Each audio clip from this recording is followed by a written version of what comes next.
Buenas tardes, me llamo María Elena Calvo Fernández, trabajo en la Dirección General de Salud Pública dentro del Servicio de Promoción de la Salud y en los próximos minutos haré un breve recordatorio sobre las pautas y recomendaciones dedicadas a las familias de cara a la vuelta de los niños al colegio.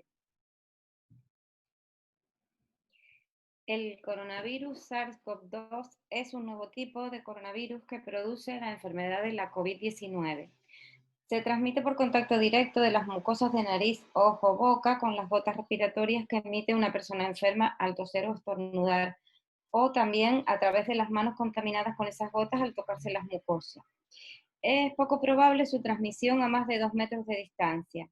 El SARS-CoV-2 también afecta a la población infantil y juvenil, aunque la evidencia sobre su papel en la transmisión es limitada.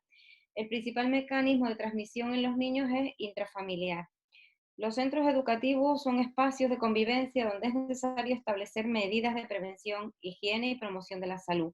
En los centros educativos puede aparecer casos debido a la movilidad y al contacto entre las personas. Sin embargo, hay medidas que se pueden adoptar para reducir la probabilidad de esa transmisión. Los síntomas en la población pediátrica son bastante inespecíficos y en la mayoría de los casos leves.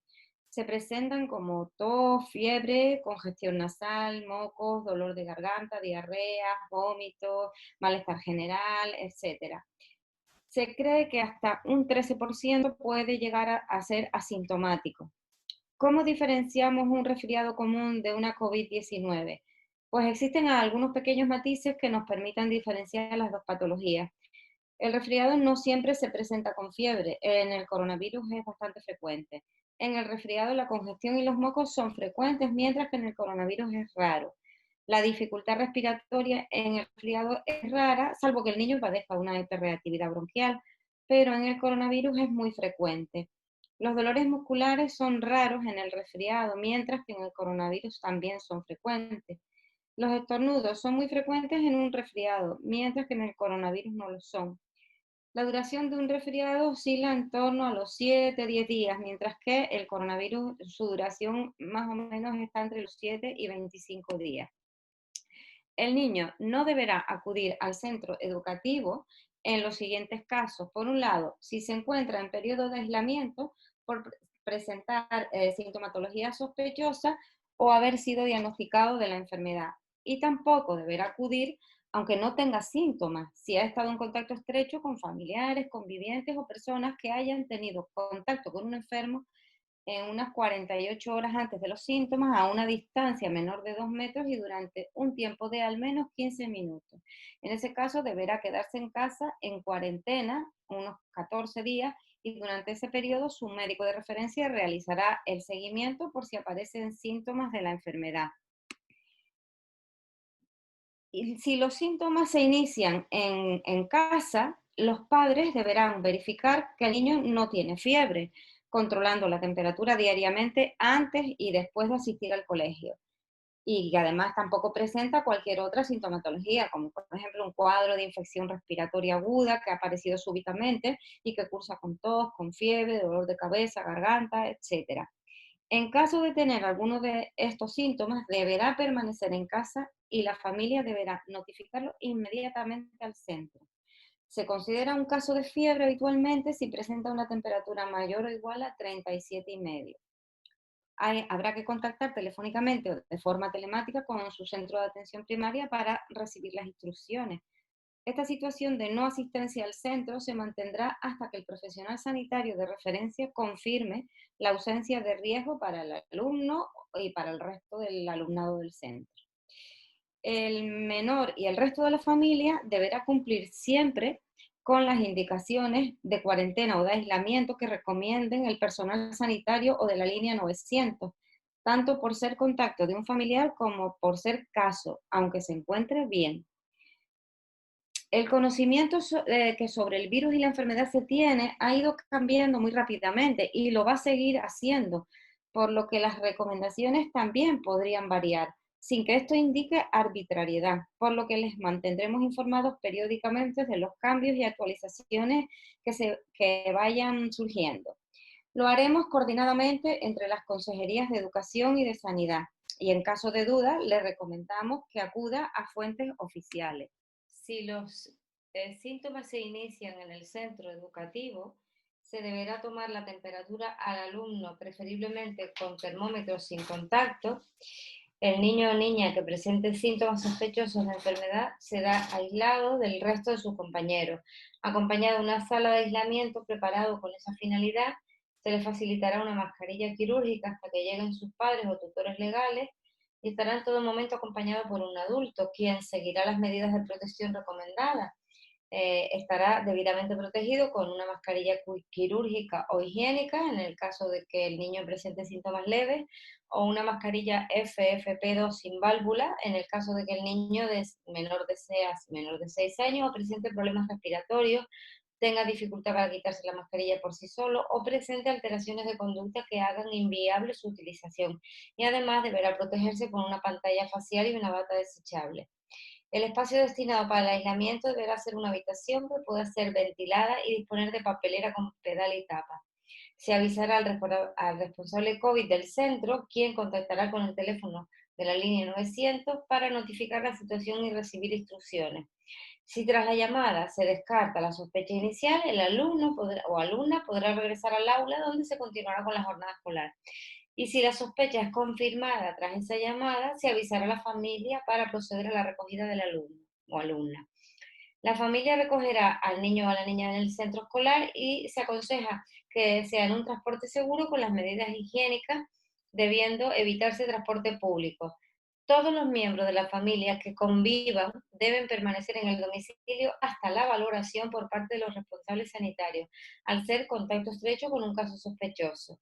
El personal sanitario de la línea 900 trasladará a la familia las indicaciones pertinentes y dicho personal activará inmediatamente la incidencia en la gerencia de atención primaria para que en el plazo de 24 a 48 horas valore y proceda. Si el niño se le indica la realización de una PCR, permanecerá en su domicilio junto a sus convivientes, incluyendo hermanos o hermanas escolarizados en el mismo centro, durante el tiempo que le indique el personal sanitario, sin acudir al centro educativo hasta que su profesional sanitario de referencia sí lo recomiende.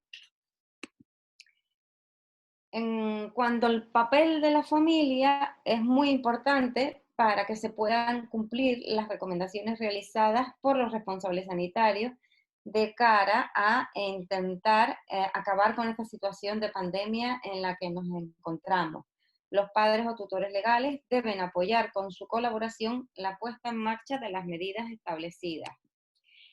En cuanto a los accesos y horarios de entrada y salida al centro, se debe ser responsable a la hora de acceder al centro, tal y como se lo indiquen desde la dirección del mismo. Es muy importante respetar los horarios que están asignados, evitar las aglomeraciones y pararse para hablar. Acudir, si es posible, un único miembro de la familia y evitar la asistencia de las personas vulnerables. La comunicación con el centro se hará mediante sistemas no presenciales, ya así sea teléfono, correo electrónico, mensaje o correo ordinario. Para cualquier gestión presencial es necesario cita previa y a esta deberá acudir solamente una persona. El alumnado de educación infantil deberá trabajar en casa con su familia su propia autonomía, como por ejemplo quitarse o ponerse la ropa. Inculcar al alumnado una adecuada actitud frente a las directrices establecidas desde el centro educativo durante el curso escolar por la seguridad de todos. El uso obligatorio de mascarillas en el entorno escolar entraña una serie de características. Está obligada su uso en todo el recinto del centro escolar para mayores de 6 años, tanto dentro como fuera del aula, independientemente de la distancia. En educación infantil no será obligatorio el uso de la mascarilla, aunque es recomendable entre los 3 y 5 años para al menos las entradas y salidas del alumnado. En el transporte escolar, el uso de la mascarilla es obligatorio a partir de los 6 años, independientemente de la distancia, y sería recomendable desde los 3 años. La mascarilla será quirúrgica o higiénica, a ser posible reutilizable. Se recomienda llevar un dispositivo donde guardar la mascarilla para evitar que se contamine, en aquellos casos que sea necesario quitársela, es decir, pues a la hora de comer o de realizar educación física. Se recomienda llevar mascarilla de repuesto. El uso de la mascarilla no será exigible en el alumnado que presente algún tipo de enfermedad o dificultad respiratoria que pueda verse agravada por el uso de la mascarilla, o que por su situación de discapacidad o dependencia no dispongan de autonomía para quitarse la mascarilla, o bien presenten alteraciones de conducta que hagan inviable su utilización. Los niños asmáticos sí pueden y se recomienda el uso de mascarilla.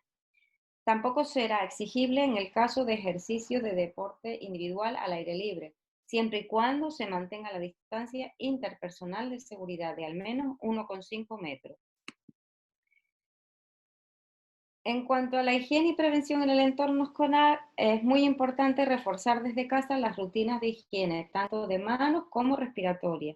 En lo que se refiere a la higiene de manos, debe ser frecuente y meticuloso durante al menos 40 segundos. Habrá que realizarla antes y después de ponerse y retirarse la mascarilla, a la entrada y salida del centro educativo, antes y después de salir al patio, antes y después de comer, antes y después de ir al baño, después de toser, estornudar o sonarse la nariz, siempre que las manos estén visiblemente sucias, y después de usar o compartir espacios o equipos múltiples como mesas, teclados, ratones de ordenador, etcétera. Y en lo que se refiere a la higiene respiratoria, se recomienda usar pañuelos desechables para eliminar secreciones respiratorias y tirarlos tras su uso a una papelera con tapa y pedal. Taparse la boca y la nariz con un pañuelo desechable o con el codo flexionado al toser o al estornudar. Intentar evitar tocarse la nariz, la boca y los ojos. Se desaconseja el uso de cepillo de dientes en la escuela en estos momentos de pandemia, puesto que dificultaría el garantizar el distanciamiento de seguridad en los baños compartidos, así como por el riesgo de contacto en el caso de salpicadura de saliva o que puedan compartir algunos de los elementos de higiene personal. Y el día que haya educación física, el alumno o alumna deberá ir vestido de casa con la ropa adecuada para minimizar el uso de los vestuarios. Y finalmente, como recordatorio, tener en cuenta pues un poco los mensajes más importantes que hemos intentado transmitir en esta charla. Los padres o tutores legales deben vigilar el estado de salud de sus hijos o hijas, deben estar atentos ante cualquier signo sospechoso de enfermedad. A los niños niñas es necesario inculcarles su autonomía y la responsabilidad de su autocuidado. La familia deberá velar por el cumplimiento de las normas sanitarias establecidas y colaborar con el centro educativo a la hora de poner en marcha los protocolos propios del centro.